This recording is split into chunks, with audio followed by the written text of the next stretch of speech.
We've all been there. You have a great idea for a project, then you immediately throw yourself headlong into it. But slowly the initial inspiration wanes and you move on to something else. Or your perfectionism kicks in. You keep starting over because it's just not good enough. Or perhaps as you get into the project, you get lost, not knowing what action to take next. In today's episode, we'll do a deep dive into ADHD project completion. Having been a creative professional for the bulk of my career, I can let you in on some secrets that creative professionals use to ensure their projects get completed on time without compromising quality that can be applied to any of your personal or professional projects.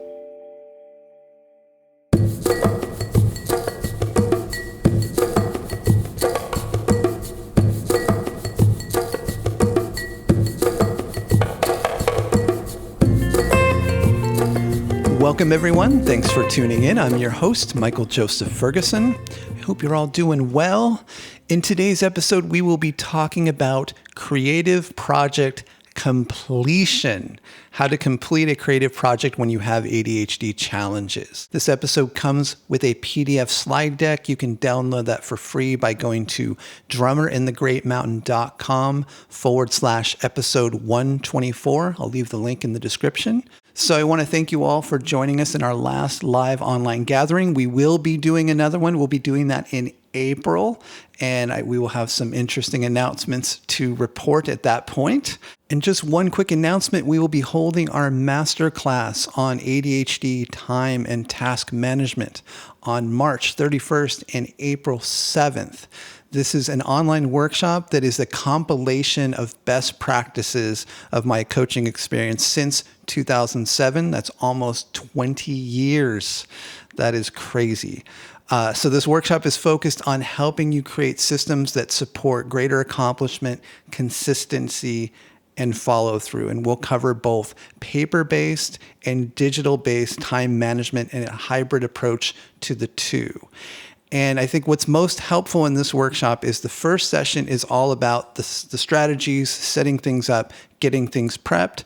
But the second day is all about the emotional components of time management, the things that throw you off your system.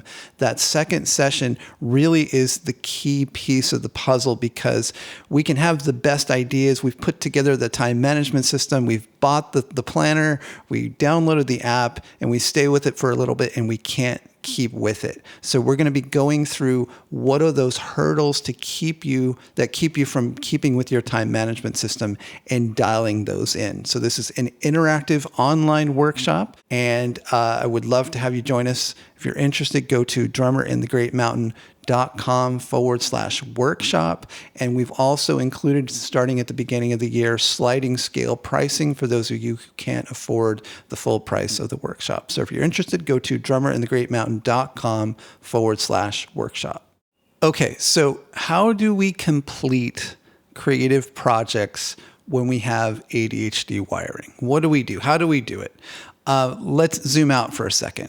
So creativity is one of the greatest gifts of being a human being. Being creative is life itself flowing through you. That's the way I look at it.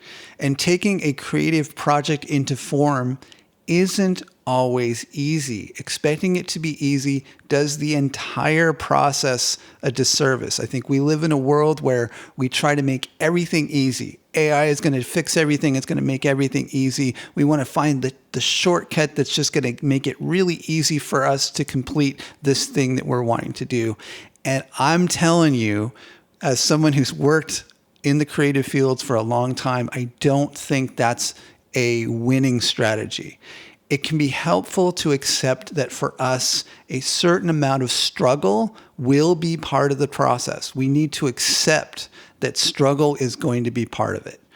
And whether or not you're into music, photography, art, filmmaking, entrepreneuring, woodworking, podcasts, culinary, crafts, writing, web design, architecture, interior design, graphic design, fashion, ceramics, whatever the thing that you're into, these principles apply to all of them, especially in completing a project that involves more than just a day or two's work, right? So if you're writing a song, and this is where I started with my creative project process with is songwriting. I think I can probably track it back to that.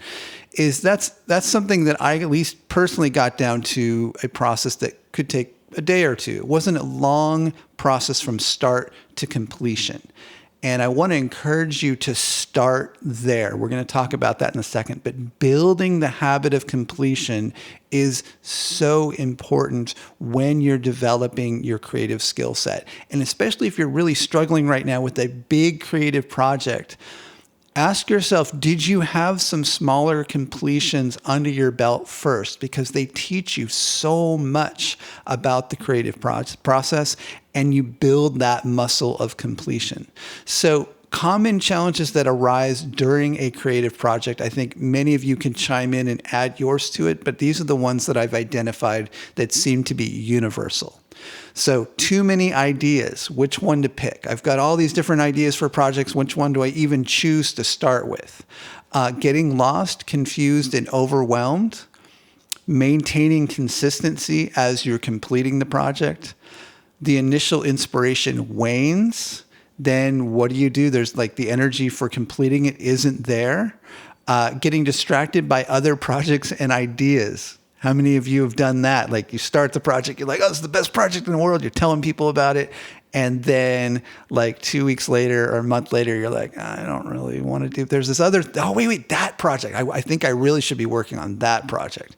And then on it goes to the next thing and to the next thing and then to the next thing. And that feels good for a time, but after a while, your need for accomplishment starts to really kick in and you start to feel like, God, can I not finish a project? And finally, things keep changing. You're always changing something in the project, then you have to start over. And you're like, no, I changed my idea, then you got to start over again. And always restarting becomes one of the big challenges that many of us face. So let's take these one at a time. So too many ideas. Where do I start? I've got all these ideas. Where do I even start? So it's important to remember that our brain is an idea generating machine. And I'm talking about people like us, people who are wired with ADHD. We have hyper creative brains that are constantly generating new ideas. That's what you got. That's what you came in with. That's what you got to work with. And so the way to think about this is where I kind of got some peace with it myself, was if you think about a tree, the tree puts out thousands of blossoms, right? So those blossoms then become fruits that become seeds that create new trees. But the reality is maybe one or two trees actually come from all of those blossoms, right? So if you think about it, like you have all these ideas, right? But maybe only one or two of those are the ones that you actually need to follow through on. And so only a few ideas are worth pursuing. Be selective.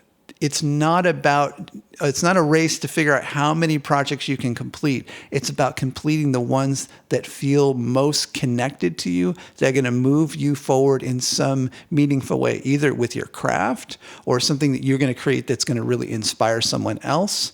But if it's just another good idea, I mean, you can hop on ChatGPT or Gemini and you can type in, you can get 1,000 ideas. So like no longer are humans the ones actually generating ideas, which is scary. And I have major issues with AI. But just keep in mind, just because it's a good idea doesn't necessarily mean you should pursue it. There should be a deeper connection with the idea, especially if it's a longer term project. And many of us get caught here.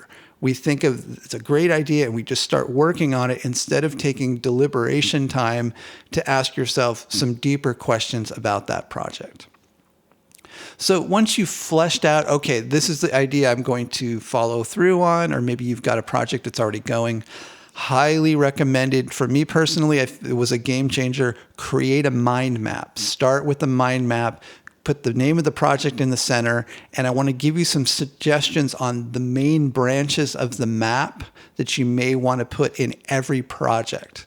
Because when I think about all the projects I do, these are the ones that keep showing up as branches that just naturally I need to have on the map. So to start with goals. Like, why are you doing this in the first place?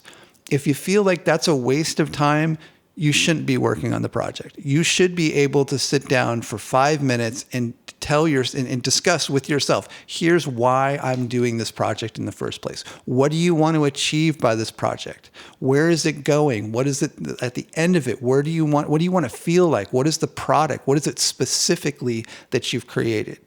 Just defining that really helps set the trajectory. And especially if you need to define what the deliverables are for yourself or for someone else, that's so important because it really then takes all of those different ideas that are floating around in your head and distills them down into, it's going to be a this. And you can point to it and say, I'm moving towards that. Otherwise, our brain tends to stay in that kind of mercurial, floaty, creative space, and it doesn't bring it down into form. Okay, it's a script. It's going to be 50 pages long, and it's going to focus on this particular topic, and I'll know when I'm done when the script is done. So just having that clarity is so important when you're mapping out a project.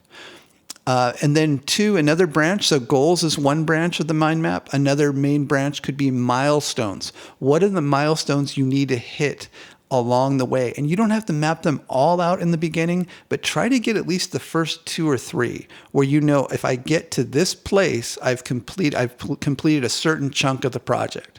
So a milestone could be with a script. The milestone could be complete 3 pages. Third branch would be notes, which is as you go through life, you're going to compile ideas and thoughts about this project. What I do is I send emails to myself with the name of the project in the subject, and I will throw the notes in the body of the email. And then I will just copy and paste those into the map. So I have this sort of junk drawer of ideas that I can go through, and then I have to sift through and then move them around in the map, and so I can see where they may fit. Or a lot of times I just let some of the ideas go. We're going to generate a lot of ideas. Not all of them you're going to actually implement into the project. So a notes branch is really helpful for a mind map.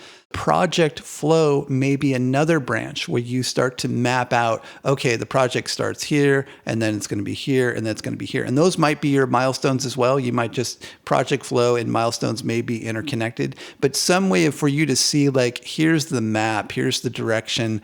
The first thing we're going to do is pre-project development, and then we're going to finish the script, and then we're going to cast, whatever the form of your creative project is, having some kind of linear project flow.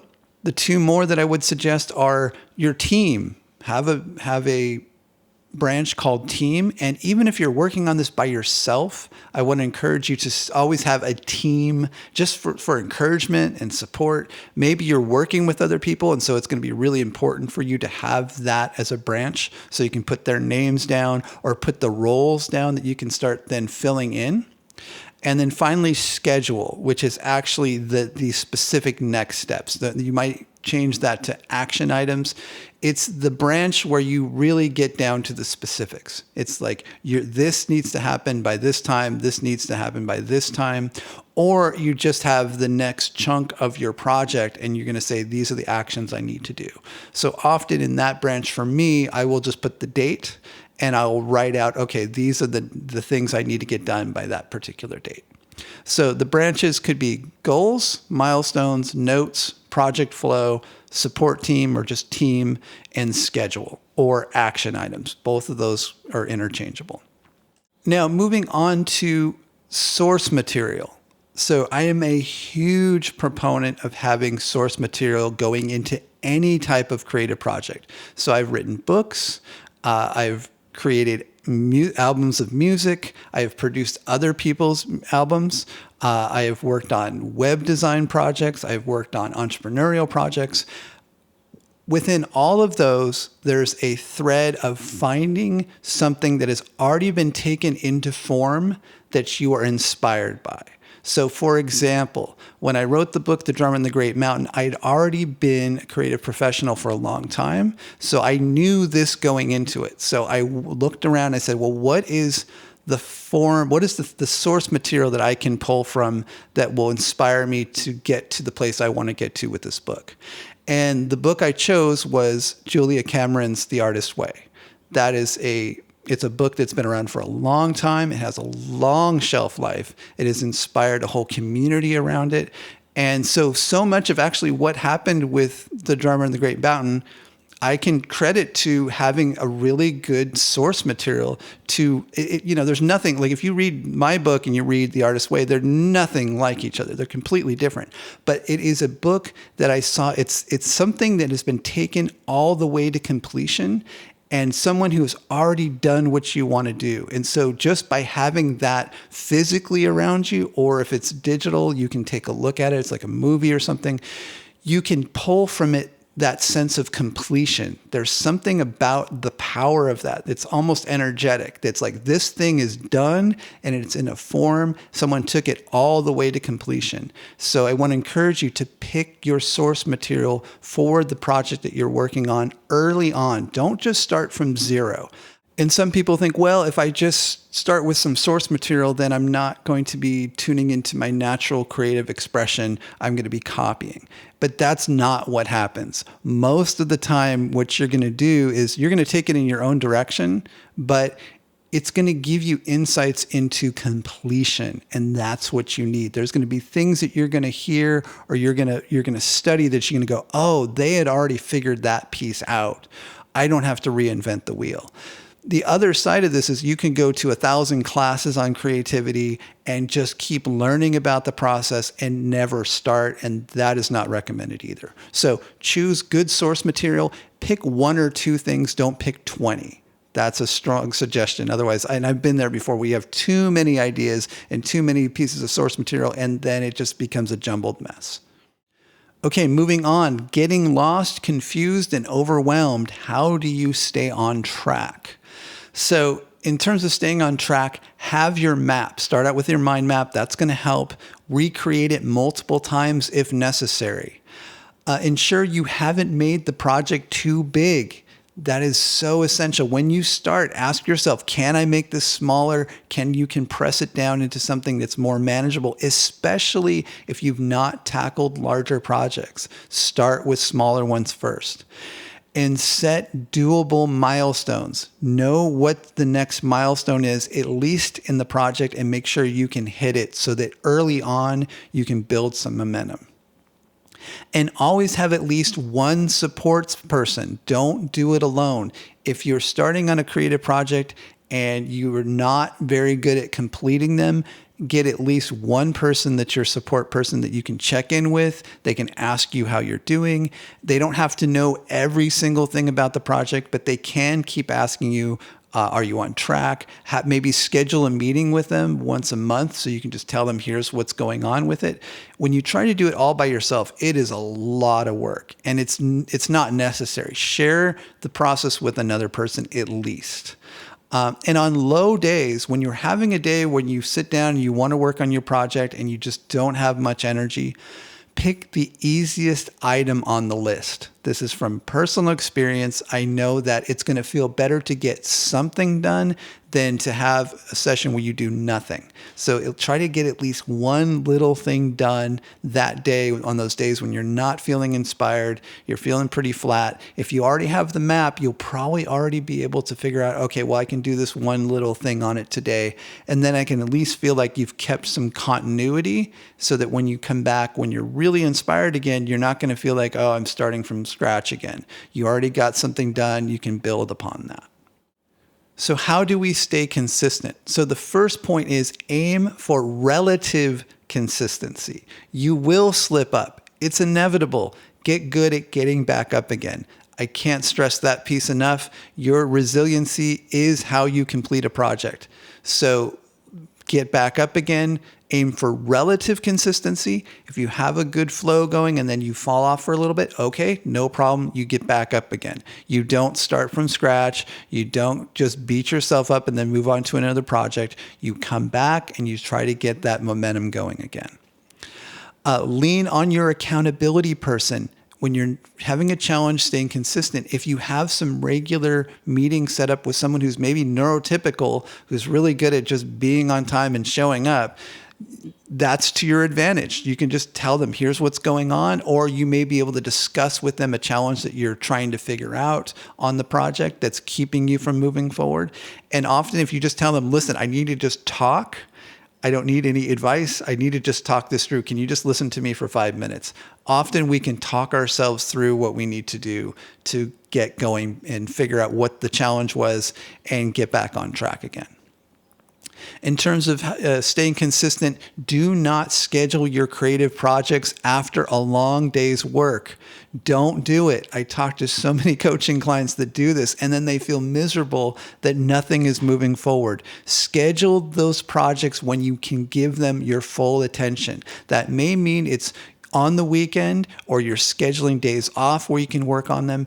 If you find yourself doing this, where you're scheduling your creative projects that you really care about at the end of the day when you're really tired and you're not making progress, stop doing it. Pick days that you can focus on it, because one good day is going to give you the inspiration that may last you for a whole month. But if you're constantly just tired and you're just not feeling good, you're not making progress on it, the whole thing's going to collapse. So 1 or 2 good creativity days are what you're aiming for. If it's something really important, take the day off, schedule a day off, do what you need to do. I know many of you have families and you have busy schedules, but if you care about your creative project, give it the time and energy it needs, set some boundaries around it so you can make them happen.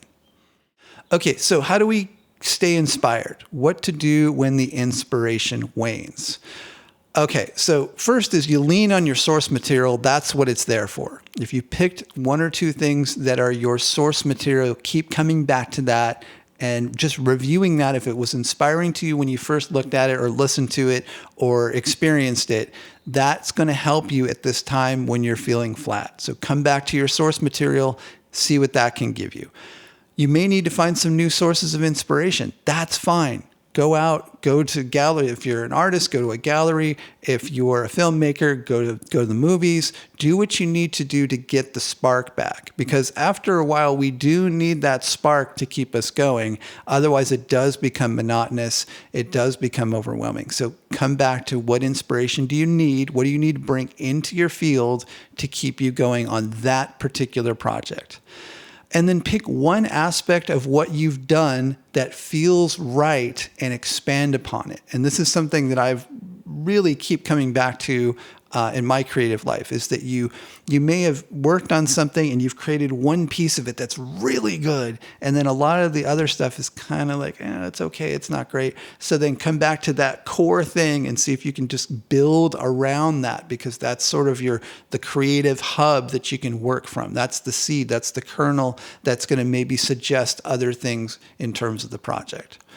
And again, go on an art date, visit museums, go to concerts, attend talks, go to movies, take a class, attend a seminar, reach out to a mentor.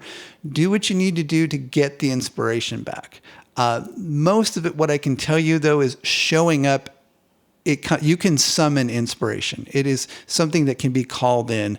You learn that if you're making a living in the creative arts, many of you know this, it will come. You just have to, showing up is half the battle. And I know for me, finishing the book I'm working on now, there's days where I had zero inspiration. I had no ideas. And I'd sit down and I'm like, okay, this is the time I scheduled. And boom, it just comes. Like something will come, and then I'll start moving forward on something, and then it'll start to build. So much of it is showing up. So when in doubt, show up. But if you need that extra inspiration, make it happen. Don't just stay stuck. What happens when we get distracted? How do we stay on course when we're constantly bouncing around from one thing to the next? So one advice I can give you is keep capturing your ideas. Often we think, well, I'm not working on that project, so I can't even think about it. So what you want to do is be able to, you're going to go through life and your ideas will come to you for other projects. Always capture them, write them down. It's okay to capture those ideas, because often that will quiet them down, and then you can move back to your project. So, because you may come back to it later, or there may be something from another project that you're thinking about that may be able to be fed back into the project you're working on. Having a good internal dialogue in terms of you're sitting and you're working on the project and you're feeling like, okay, this project might be more interesting. having that kind of talk to yourself where you say, let's wrap up on this project first, then we can schedule the next one. So having internal dialogue is really healthy because these aspects of us are always like bouncing around doing this or that. And we have to cultivate the part of us that steps in and goes, no, we're going to do this right now. And exercise can really help with that. Meditation can really help with that to build that strong inner dialogue. So I want to encourage those practices as those directly relate to the habit of completion. And keep asking yourself, what's the next step? When you're lost, when you're off course, just ask yourself, what's the very next step? We often get 3 or 4 steps away from where we're at right in this moment, and we need to come back to what is the very next thing I need to do. I'm constantly doing that, and it really helps ground you, and it gives you so you don't have to figure out this thing that's out in the future. You can just say, what's my very next step, and focus on that. And then what we'll talk about here is building a habit of completion is the muscle you need to build. It is a muscle. It is a mental muscle that you can build over time. So remind yourself how good it will feel to have this project completed. When you're veering off course and you're losing momentum, just remind yourself all future projects are weighing on this project getting done. When you complete this project, you're building that muscle that can be used for the next project. If you abandon this project, the next project's going to be that much harder because you never took this one to completion. And that's why going back to the beginning, making sure you don't take on too big of a project so that you are not giving yourself that wonderful gift of completion. And also just be okay with it taking longer than expected. It's most likely going to take longer than you expect. You can almost guarantee it. The way our brain works, it's going to trick you into thinking, it's just going to take maybe 2 months, 3 months. And the reality is it may take a year, it may take 2 years. But just remind yourself that it will most likely take longer than you expect.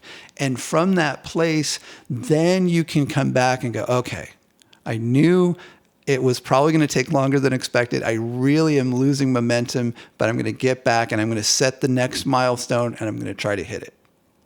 So I want to come back to a point I made earlier, which is it's all too common for us to think we can take on a huge project right away when we're emotionally not prepared for it, we don't have the systems yet, and we've not completed smaller projects. Don't make that mistake because it leads to disappointment and low self-esteem. Build that muscle up over time. And when you're sitting down and working on a project, set a realistic goal for each session. When you sit down and say, okay, I'm scheduling this time to work on the project, before you start, set your endpoint. What do you want to hit at the end of that session? And do your best to hit that particular goal by the end of the session. And, maybe about 90% of the time you do, 10% you don't, but you'll start to learn, I just set too high a bar. The next session, I need to set even smaller bar. And you may think, well, I'm never going to get this project done if I do this. But that accumulation of completion, again, building up the habit of completion, it's taking a session, setting a goal and hitting the goal. That's what you're looking for. And that's part of how you build that muscle. You need that, especially on bigger projects. If you need to be able to do that if you want to complete that bigger project. And then finally, working on projects with others is not the same thing as working on your own project. And I made that mistake early on. I thought, okay, I've worked with all these other people and I've worked on other projects, so my project should be easy. I've already done all these other projects. It's not the same thing. You need to give the challenge the respect it deserves because it is hard for us to have an idea and take it all the way to completion. It's not always easy. Maybe you have a few of those that happen where you've had an idea and you did it and it was really easy. Good for you because you are in the minority. Most of us struggle and we want to bring in as much love and joy and inspiration into the process as possible. And you also need to respect that there is a certain level of grit that you need to develop if you're really interested in completing creative projects. Okay, so that's my list. That's my how to complete a creative project. I hope that was helpful. I wanted to do that while I was in the midst of completing the new book. Very excited about it, coming out very soon. And for those of you who would like to join us, our next ADHD time and task management online workshop happens on March 31st and April 7th. We will be talking all about this. How do we build our systems? How do we build our time management systems so that we can get things done in a way that feels comfortable to us, so we can keep those systems that we start for ourselves? We get the planner, we get the apps, we get things set up so that we can keep with them instead of starting with the time management system and then falling off again. So if you're interested, go to drummerinthegreatmountain.com/workshop. And until next time, be well. Thanks for joining us. If you'd like to learn more about the book, The Drummer and the Great Mountain, visit drummerandthegreatmountain.com. To join us on social media, click the links at the top of the homepage. Help us spread the word. We're a small press and reviews really help. If you've been enjoying the podcast or the book, consider writing a review on iTunes, Amazon, Goodreads, or your podcast app. If you're new to the podcast and want to quickly get up to speed on the concepts we discuss, check out our free 5-day mini course. Visit drummerandthegreatmountain.com/mini course. If there's a topic you'd like us to cover on future episodes, we'd love to hear from you. Please send us an email at info@drummerandthegreatmountain.com.